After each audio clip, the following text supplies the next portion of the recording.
So now that we have tackled most of the fashion statement foundation paper piece pattern, let's tackle the very last part. And in this section, what I want to approach is what it looks like combining several pieces of paper to form a complete unit. So we'll cover that with the gluing.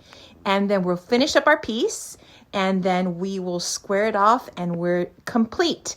I hope you have enjoyed this, what was it, 11 or 12 videos of what I called the complete guide to learning foundation paper piece quilting from start to finish.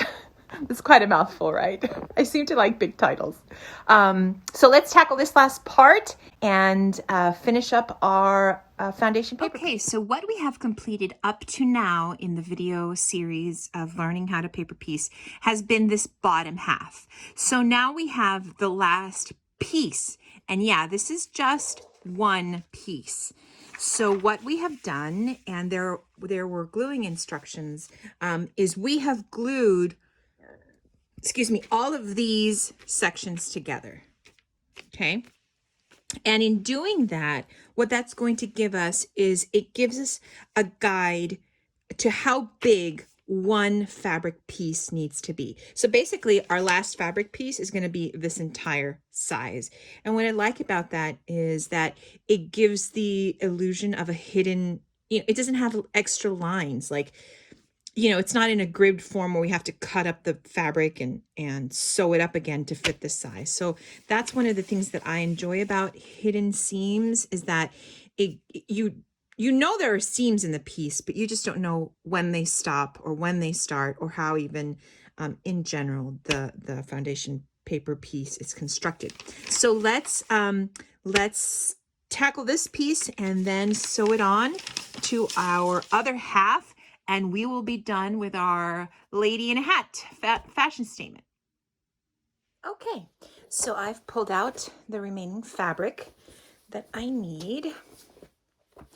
And for these large pieces, I think the only tip that I would say, oops, I keep moving you guys around, is make sure that you're not cutting on the grain. I mean, when you're doing the smaller pieces, it's kind of very difficult to manage that, cutting on the grain.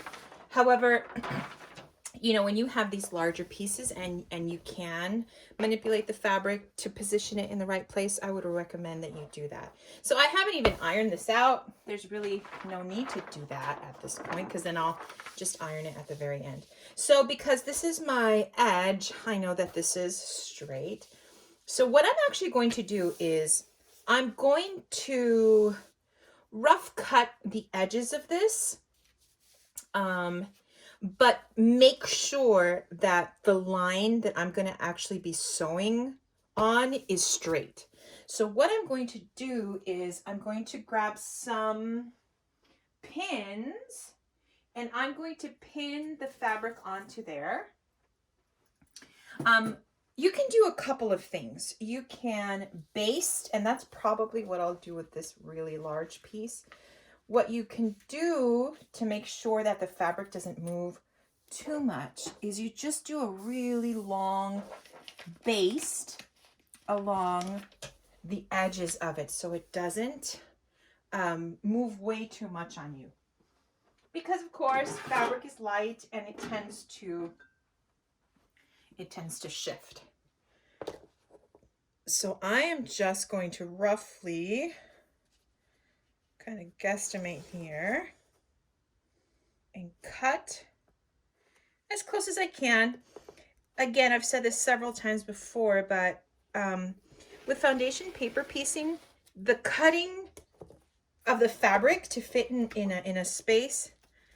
So you can see it's time for a new blade. I have used this blade all throughout this project and she is tired. So a blade makes a big difference. But since I'm finishing this now, I don't want to put in a new blade quite yet. Okay, so there we go. Maybe a couple times. Okay, so I have roughly cut that section out. So now what I'm going to do is I'm going to lightly baste along this edge. Now you can do that or you can glue. Both can work. Some folks like a long baste. Others prefer just pins. Actually, now that I'm seeing this, I think I've changed my mind. I think I'm just going to sew it on. I think I'm just gonna leave it pinned. Oh my goodness, I definitely need a new blade. There's this great saying that says, I think Vicki Holt from Handy Quilter taught it to me. She said, every quilt deserves a new needle and a new blade. And that is so true. Okay. All right. So I think what I'm going to do, actually, because it's quite big, I'm just going to pin it. I'm just going to pin it. So I know that this side will be the side I'm sewing. So I'm just going to put 3 pins along here to secure it. And then I'm going to flip it over. So I'll show you what I'm going to do. So I'm basically pinning this down so that the fabric doesn't move, doesn't shift around on the paper. Okay. All right. So because that's the back, right? I'm going to flip this to the back. I'm going to move out my materials that I'm not using anymore. Okay. So I'm going to now stitch these 2 pieces together. And it's the same principle. I'm going to pin the corners together and then pin through a couple times in the middle, matching up these 2 sew lines. And then what I'm going to do is I'm going to put wonder clips all along it. So the best way to do that is to flip this over. And you can see it's a little crinkly. I'm not too worried about it because at the very end, I'm going to iron it out. So, right sides of the fabric facing together. Let me grab some pins and some wonder clips. Okay, I'm going to shift positions here really quickly.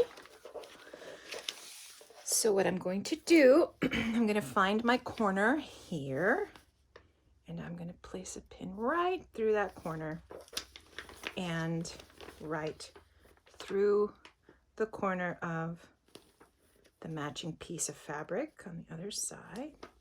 You can see that. Okay. And I'm going to wonder clip a little bit of that. Whoops. Sorry, bumped onto you guys. Okay. All right. Just because it's so large, the more I can begin to secure it, the better. So now that I'm here, I think, so this is what I'm talking about. You place a pin through the line, and if you poke it through and it pokes through the other line, you know that's, these 2 pieces are aligned at that point. Okay, so I'm going to do that. Let's come to this side. Do the same over here. Now, what's great about this particular piece is that I don't have to match up any seams to it. So I know it's just free form. It's going to work out. Okay. Okay, perfect. And then I'm going to align these 2 pieces together. See, they want to kind of dance around there. Okay, I've aligned it. And now I'm going to take my wonder clips and clip up it here and there. Okay, so now making sure that my fabric is in place and kind of sturdy, I'm going to take another pin it through the line. Perfect. You see that? So I'm going to take a wonder clip and place it on both sides. And I'm going to leave the pin in for now because it's just an added place for the fabric to be nicely aligned. I'm going to pin it through my fabric on this side, bring it through. Actually, I forgot to line it up first, right? So I'm going to grab it, grabbing this side and pin it through. Perfect. Look at that. I love it when that happens. Okay, pin on both sides. Grab another pin.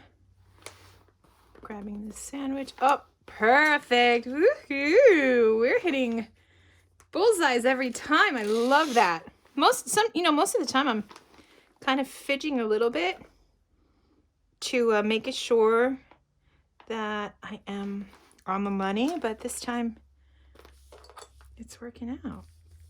So this point right here, I'm going to pierce through it. Matched up perfectly. Okay, so now that I have that, I'm just going to start kind of filling in the gaps with the Wonder Clips. And you can use as many Wonder Clips as you like. But on these bigger pieces, I like making sure it's nice and secure. Okay, and now I'm going to take out the pins.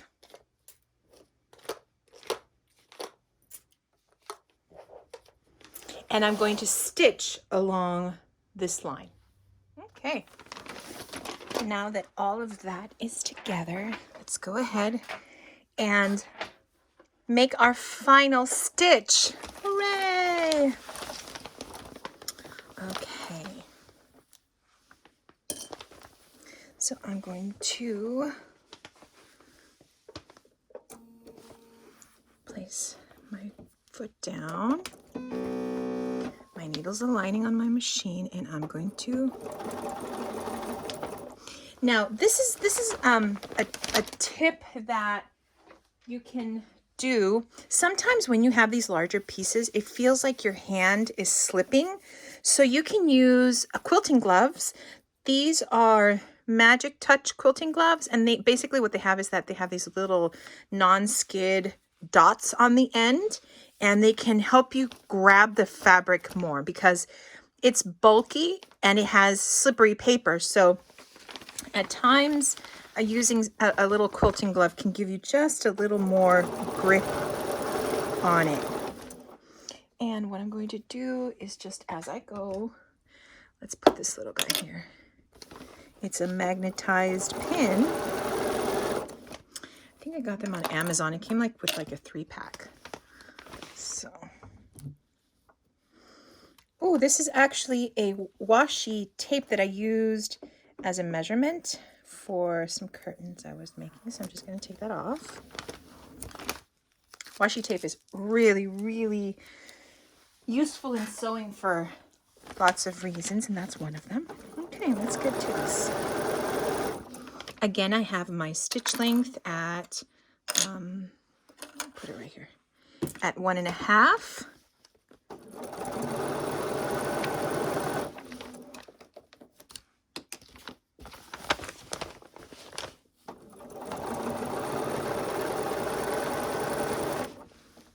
And I take off the Wonder Clips as I go.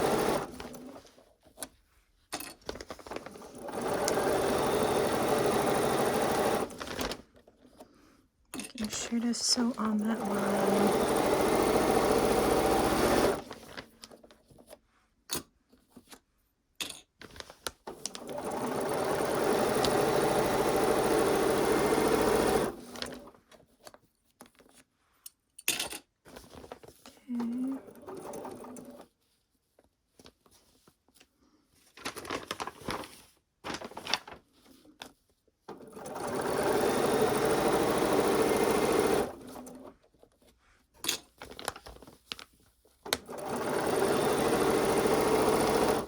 And I'm just basically sewing along the sew line till the very end.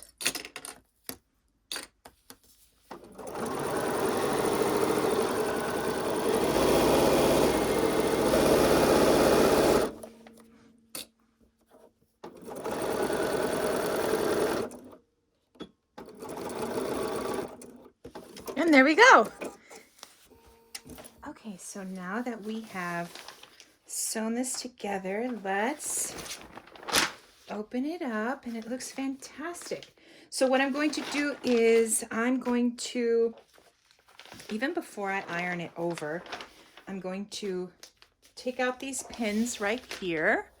I'm going to take out the pins that I already put in, and I'm going to trim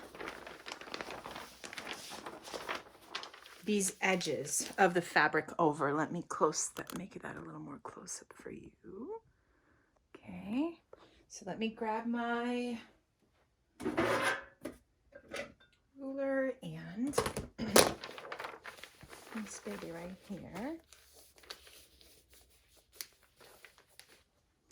I'm just going to bend it over a little bit because I know I want to iron it out to this side because there's really no seams on that side.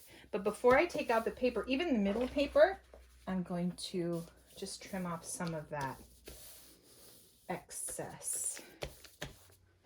Okay, so I'm gonna come over here, and this was just the little extra that we left, you know, just to ensure that it was all squared up and looking nice. So yeah, I need a new blade. I need a new blade. Okay.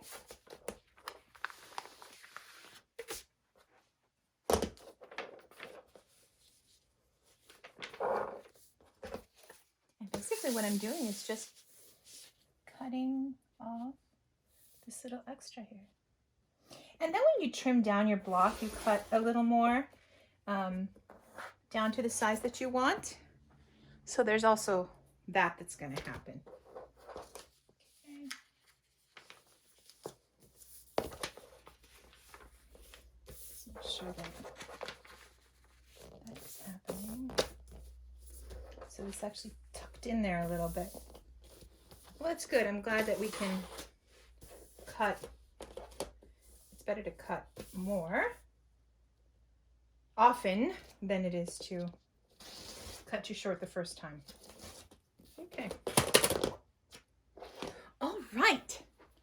So now this is the fun part. We are going to rip off all of the paper. And so basically what you do is, here you don't be shy. You just rip off all this paper. And then you give it one final ironing.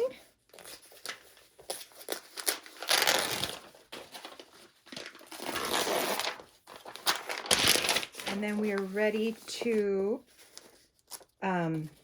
square off our block.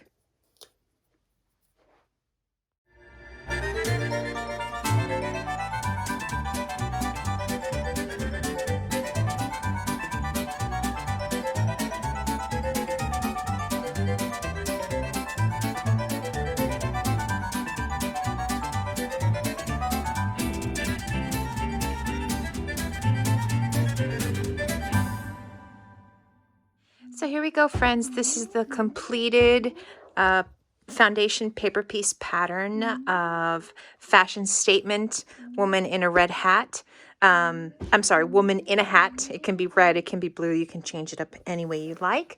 I hope you have enjoyed this video series on how to foundation paper piece, how to put together my patterns. And above all, I hope that this will begin your journey in foundation paper piecing. If you found this series helpful, please hit the like button and subscribe. I know that's important nowadays. Thank you so much for coming along this journey for me. This pattern is available on my Etsy shop at Pride and Joy Quilting. Thank you so much, and leave your comments below. Thank you so much.